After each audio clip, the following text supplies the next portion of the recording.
सभी का एक बार पुनः स्वागत है। आप सभी को मालूम है हमने अपने आधुनिक भारत के इतिहास के 1 से लेकर पार्ट 16 तक अपलोड कर दिए हैं। यदि आप लोगों ने वो वीडियो ना देखे हो तो प्ले लिस्ट में जाके आप देख सकते हैं। आज हम पार्ट 17 लेकर आए हैं, जिसमें हम भारत के नवीन राज्यों का उदय पढ़ रहे थे और उसमें भी हमने आज अवध को लेकर आए हैं। दोस्तों, आज हम आपको अवध और अवध के नवाबों के बारे में एक फुल जानकारी देंगे जो एग्जाम की दृष्टि से भी महत्वपूर्ण होगी और आपको मात्र 10 मिनट में सब कुछ क्लियर हो जाएगा। आइए जानते हैं क्या था अवध। दोस्तों, सबसे पहले हम जानते हैं अवध कहां से कहां तक फैला हुआ था। तो यूपी के पश्चिम में कन्नौज से लेकर पूर्व में करमनाशा नदी के तट तक का क्षेत्र अवध कहता था। दोस्तों याद रहे, सबसे पहले अवध जो था वो मुगलों का, यानी मुगल जो शासन कर रहे थे उस समय, उन्हीं का एक सूबा हुआ करता था और मुगल उस सूबे पर सूबेदार नियुक्त किया करते थे। तो उसी में सबसे पहले हम बात करते हैं अवध की। तो अवध का जो पहला नवाब था या संस्थापक था वो था शहादत खान और इसको एक उपाधि भी दी गई थी। इसे बुरहान उल मुल्क के नाम से भी जाना जाता था। और दोस्तों 1722 से 1739 तक अवध का नवाब रहता है। याद रहे दोस्तों, इसने अपनी राजधानी फैजाबाद बनाया था और स्वतंत्र अवध की स्थापना मोहम्मद शाह रंगीला जो मुगल शासक थे उनके समय में की थी, क्योंकि 1722 में मोहम्मद शाह रंगीला ने शहादत खान को अवध का सूबेदार बनाया था। दोस्तों, ये अवध का सूबेदार कम, अवध का बादशाह ज्यादा रहा। बनाया तो उसको सूबेदार था, लेकिन वहां उसने सूबेदारी से ज्यादा बादशाहत हासिल की। और उसने याद रहे, यही वो शहादत खान है जिसने नादिर शाह को दिल्ली पर आक्रमण करने के लिए उकसाया था और इसके ही कहने पर नादिर शाह दिल्ली गया था और उसने वहां कत्लेआम मचाया था।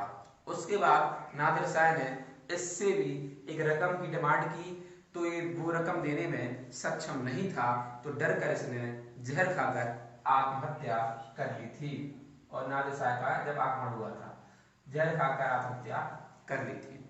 तो यहाँ से हमने पढ़ लिया है जो अवध के नवाब का जो पहला नवाब था, उसके संस्थापक, राजधानी कहाँ थी, कहाँ से कहाँ तक फैला था और कौन था। इसके बाद अवध के दूसरा नवाब बनता है सफदरजंग, जो बनता है 1739 से 1754 तक और 1739 से 1754 तक। दोस्तों याद रखें, इसका भी वास्तविक नाम था अबुल मंसूर खान सफदरजंग। अबुल मंसूर खान सफदरजंग इसका वास्तविक नाम था। और दोस्तों इसके बारे में कुछ महत्वपूर्ण बातें।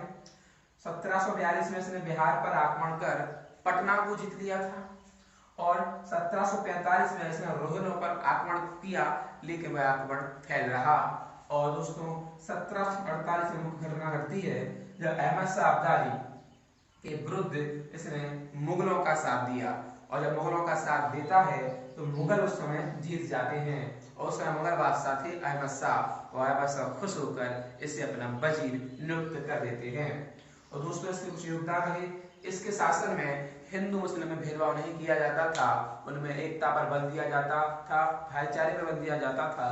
साथ में इसने एक और महत्वपूर्ण कार्य किया जो हम कहते हैं लखनवी तहजीब। जो लखनवी तहजीब होती है उसका भी श्रेय इसी को जाता है, जिसमें इज्जत के साथ पुकारा जाता है आप या तुम कहकर, तू का कहीं भी नाम नहीं होता। दोस्तों 1754 में इसकी भी मृत्यु हो जाती है और इसके बाद अगले शासक बनते हैं शुजा-उद-दौला।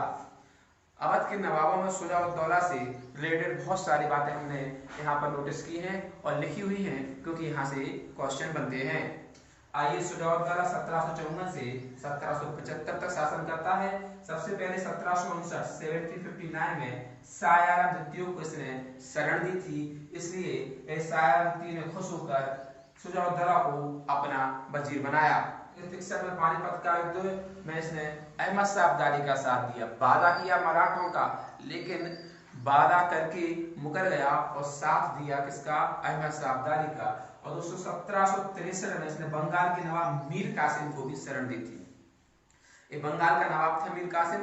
अगले पार्ट में हम बंगाल को पढ़ने वाले हैं, वहां इसको क्लियर करेंगे कौन था मीर कासिम।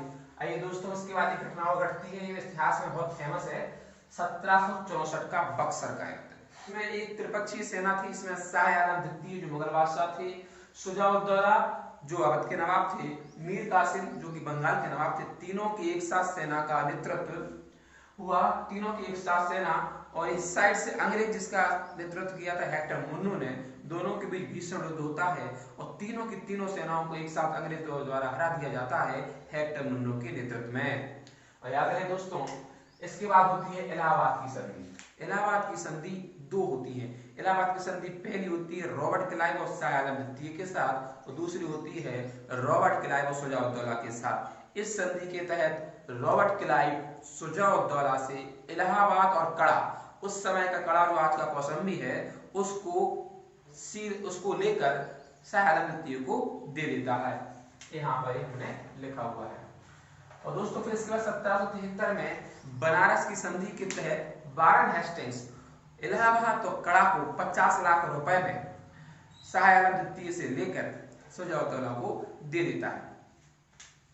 इसके बाद 1774 में वारन हेस्टिंग की हेल्प से, क्योंकि ये वारन हेस्टिंग और शुजा-उद-दौला अब आपस में मिले हुए थे, तो 1774 में वारन हेस्टिंग की हेल्प से रोहिलखंड पर आक्रमण किया जाता है और उसे अवध का हिस्सा बना दिया जाता है, अवध में शामिल कर लिया जाता है। और ये युद्ध हुआ था मीरपुर कटरा के युद्ध के नाम से जाना जाता है, जहां रोहिल की तरफ से हफीज रहमत खान थे और अवध की तरफ से शुजा-उद-दौला थे।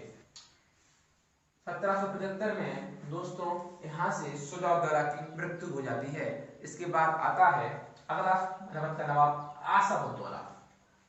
इसके बारे में आइए समझ लेते हैं, क्योंकि यहाँ से भी क्वेश्चन बन सकते हैं।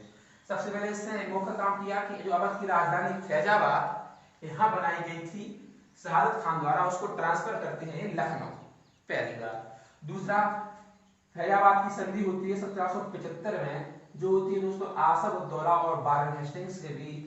इस संधि के तहत दो समझौते होते हैं। पहला समझौता होता है कि बनारस पर अंग्रेजों का अधिकार रहेगा और अवध की बेगमों व संपत्ति की रक्षा अंग्रेज करेंगे। लेकिन याद रहे दोस्तों, 1781 में ही वारन हेस्टिंग द्वारा यह संधि तोड़ दी जाती है और अवध पर आक्रमण कर उसे लूटने का प्रयास किया जाता है।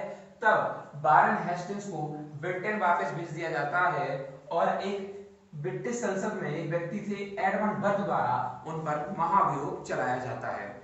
यहाँ तक घटना घटी। इसके बाद दोस्तों याद रहे 1784 में मुहर्रम मनाने के लिए इसने लखनऊ में एक बड़ा इमाम बाड़ा का निर्माण करवाया। दोस्तों याद रहे ये बड़ा इमाम बाड़ा बिना पिलर्स का एक बहुत बड़ा भवन है जो लखनऊ में आज भी फेमस है। इसके बाद अगला शासक आता है वजीर अली। वजीर अली 1797 से 1798 मात्र 1 साल ही रहता है और इसके चाचा यानी आसफ-उद-दौला का भाई इसकी हत्या कर देता है और खुद अवध का नवाब बन जाता है। इसका नाम था शहादत अली खान द्वितीय। इसको शहादत अली खान द्वितीय के नाम से जाना जाता था। इसके बारे में बात है कि इसने 1801 में लॉर्ड वेलिंगटन की सहायक संधि को स्वीकार लिया था। इससे ज्यादा क्वेश्चन नहीं बनते हैं। और दोस्तों इसके बाद अवध के और भी नवाब आए, जैसे गाजीउद्दीन हैदर अली खान 1824 से 1827। इसके बाद 3-4 और अवध के नवाब आते हैं जो इतने महत्वपूर्ण नहीं है, क्योंकि उनके समय में ऐसी कोई घटना नहीं घटी जो एग्जाम या इतिहास पॉइंट ऑफ व्यू से हो।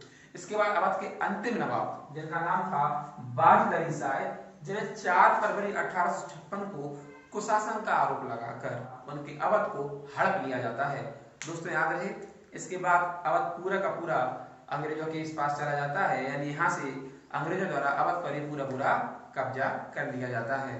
दोस्तों इन्हीं की पत्नी थी जिन्हें हम बेगम हजरत बहन के नाम से जानते हैं, जो 1857 के विद्रोह में अपनी महत्वपूर्ण भूमिका निभाती हैं। जब हम 1857 का रिवॉल्ट पढ़ेंगे तब बेगम हजरत बहन के बारे में भी पढ़ेंगे। अगला पार्ट दोस्तों हमारा बंगाल को लेकर आएगा। तब तक आप वेट कीजिए। यदि वीडियो अच्छा लगा है तो लाइक कीजिए, शेयर कीजिए, कमेंट जरूर कीजिए। Thank you very much.